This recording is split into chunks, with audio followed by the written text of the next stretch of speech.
السلام علیکم ناظرین، آج کی اس ویڈیو میں ہم آپ کو ایک اہم خبر سے آگاہ کرتے ہیں کہ دیامر بادشاہ ڈیم کی تعمیر میں بھارتی میڈیا بوکھلاہٹ کا شکار ہو گئی اور پاکستانی وزیر اعظم عمران خان سے متعلق گھٹیا زبان کا استعمال کرنے لگی۔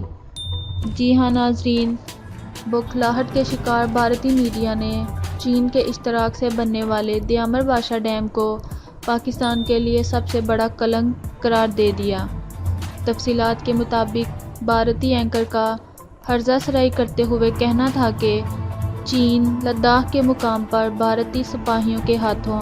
پسپا ہونے کے باوجود گلگت بلتستان کے علاقے میں پاکستان کے ساتھ مل کر ایک ڈیم بنا رہا ہے، جس کا بھارت کی جانب سے احتجاج بھی کیا گیا۔ بھارتی اینکر بار بار اپنی انتہا پسند حکومت کو خوش کرنے کے لیے پاکستان کے وزیر اعظم عمران خان کو لنگڑا خان کہہ کر دبکار رہا تھا۔ بوکھلاہٹ کا شکار بھارتی اینکر کا کہنا تھا کہ پاکستان کے وزیر اعظم عمران خان نے دیامر بادشاہ ڈیم کا دورہ بھی کیا تھا، جہاں انہوں نے خطاب کرتے ہوئے کہا تھا کہ دیامر بادشاہ ڈیم پاکستان کا سب سے بڑا منصوبہ ہے، لیکن وہ یہ عوام سے چھپا رہے ہیں کہ یہ منصوبہ پاکستان کے لیے اب تک کا سب سے بڑا کلنک ثابت ہوگا۔ بھارتی اینکر کا ہرزہ سرائی کرتے ہوئے مزید کہنا تھا کہ پاکستانی وزیر اعظم عمران خان یہ تو بتا رہے ہیں کہ اس ڈیم کو بنانے کا فیصلہ 50 سال پہلے کر لیا گیا تھا، لیکن اس پر تعمیراتی کام اب شروع کیا گیا،